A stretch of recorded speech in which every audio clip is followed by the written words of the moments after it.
আসসালামু আলাইকুম। আজকে আমরা আলোচনা করব রাইবোজোমের বেসিক কিছু বিষয় নিয়ে। সেটা হলো, আচ্ছা যদি বলি যে আবরণবিহীন অঙ্গাণু কি, কোষের মধ্যে আবরণবিহীন অঙ্গাণুর একটা অঙ্গাণুর নাম কি, সেটা হলো রাইবোজোম। এরকম যদি আরও কয়েকটা দেখি তাহলে আবরণবিহীন, যেমন সেগুলো হচ্ছে মাইক্রোটিউবিউল বা ফিলামেন্ট, এগুলো হচ্ছে আপনার কি আবরণ ছাড়াই, ঠিক আছে। তারপরে রাইবোজোমটা ইকোলি, কোষের 22%ই রাইবোজোম থাকে। ইকোলি কি, ওইটা হচ্ছে আপনার অ্যাসকেরিকা কোলি, এক ধরনের ব্যাকটেরিয়া, তার দেহে আপনার 22%ই রাইবোজোম থাকে। অর্থাৎ এই যে এই ব্যাকটেরিয়াটা কিন্তু আদিকোষী, ঠিক আছে। এই ব্যাকটেরিয়াটার কোষটা কিন্তু আদিকোষ, তাহলে আদিকোষের 22%ই রাইবোজোম থাকবে। আবার যদি বলি যে প্রকৃত কোষেও কোন অঙ্গাণুটা থাকবে, প্রকৃত কোষেও রাইবোজোম থাকবে।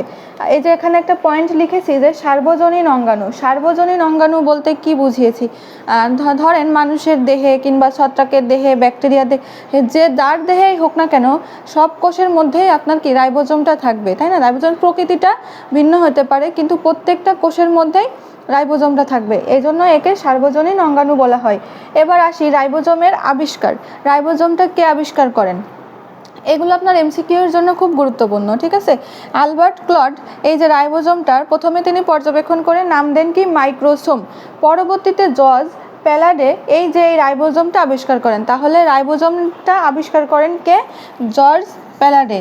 আর এই রাইবোজোমের মাইক্রোসোম নামটা কে দিয়েছিলেন, অ্যালবার্ট ক্লড।